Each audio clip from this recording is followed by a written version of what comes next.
Los tres de ustedes pertenecen a una iglesia en donde existe una pluralidad de ancianos bíblicamente calificados. Tengo acá varias preguntas de cuántos ancianos debe de haber en cada iglesia, cómo funciona esto. Es algo poco común entre las iglesias hispanohablantes, pienso.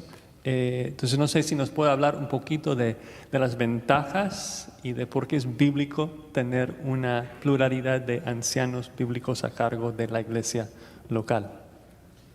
Bueno, por un lado, el punto aquí es que es lo que enseña el Nuevo Testamento.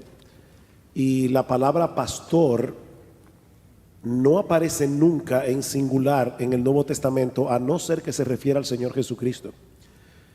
Por ejemplo, en Filipenses capítulo 1, Pablo dice: Pablo, apóstol de Jesucristo por la voluntad de Dios, a los santos y fieles en Cristo Jesús que están en Filipos, con sus obispos y diáconos. O por ejemplo en Hechos capítulo 14, versículo 22 al 23, dice que Pablo y Bernabé regresaban del viaje misionero y establecían ancianos en cada iglesia. Y así Santiago dice: si alguno está enfermo, que llame a los ancianos de la iglesia. O sea que la pluralidad de pastores es algo que está a través de todas las escrituras. Es lo primero, es bíblico.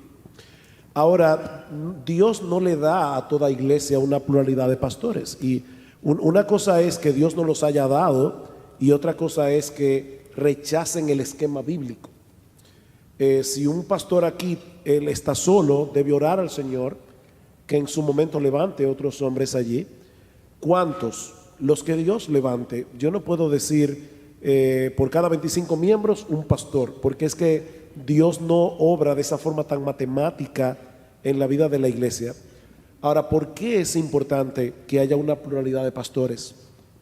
Varias razones. Primero, no todos los hombres tienen los mismos dones ni las mismas fortalezas.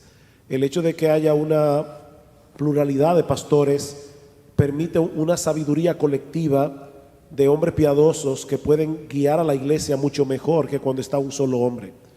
Yo no sé cuántas veces, nosotros somos 9 pastores en nuestra iglesia ahora. Yo no sé cuántas veces yo he llegado a la reunión de pastores con una idea en mi cabeza, hermanos, que de verdad, modestia aparte, solo a un genio se le pudo haber ocurrido, un tipo brillante. Y cuando yo la expongo a mis pastores, en 5 minutos me hace sentir que soy un estúpido. Entonces, yo me pregunto, ¿qué pasaría si en esta iglesia solo estuviera yo? Estaría guiando a la iglesia mal. Yo creo que es muy importante tener un consejo de pastores, porque en la multitud de consejeros hay sabiduría. Y también guardan al hombre de Dios de la megalomanía o de creerse que él es alguien especial. Yo soy el que hice esta iglesia. Ese espíritu de esta iglesia existe por mí. Yo la levanté, yo la edifiqué y yo la he sostenido todos estos años. Yo creo que la pluralidad de pastores nos ayuda a recordar que Cristo es la cabeza de la iglesia y que nosotros somos simples siervos que estamos allí trabajando para Él. Yo pudiera dar de verdad muchas ventajas. Hechos capítulo 20, versículo 28, Pablo dice: mirad por vosotros y por todo el rebaño en que el Espíritu Santo os ha puesto por obispos para apacentar la iglesia del Señor, la cual él ganó con su propia sangre. O sea, cuídense de ustedes mismos y cuiden el rebaño.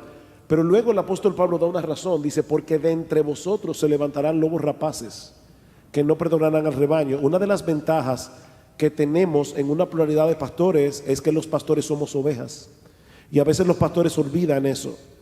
Nosotros somos ovejas y los demás pastores nos pastorean, y yo le doy gracias al Señor por tener pastores que velen por mi alma, porque yo lo necesito. Yo necesito tener pastores sobre mí.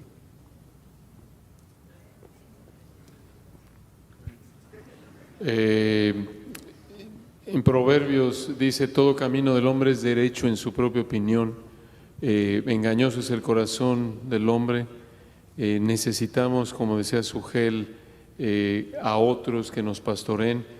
Y muy importante lo que dijo Sugel, la norma en el Nuevo Testamento es una pluralidad de ancianos bíblicamente calificados. El que no tiene una iglesia, donde hay una iglesia en donde no hay una pluralidad, debe debe estar en dirección, esa debe ser la meta. Por ejemplo, un misionero que está plantando una iglesia, ¿no? Obvio, por un tiempo no va a tener ancianos.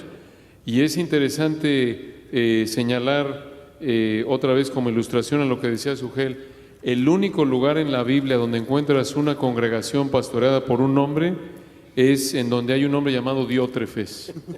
Y es exactamente lo que dice Tercera de Juan, cuando vemos que él rechaza la autoridad apostólica, y lo dice Juan en Tercera de Juan 9, Diótrefes, al cual le gusta tener el primer lugar entre ellos, no nos recibe.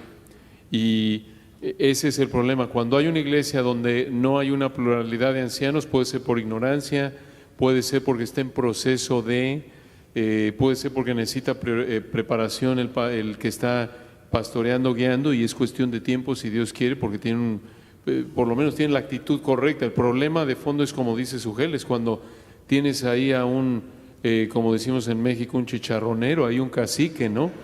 Que él quiere, ese es el término teológico mexicano, para decir Diótrefes.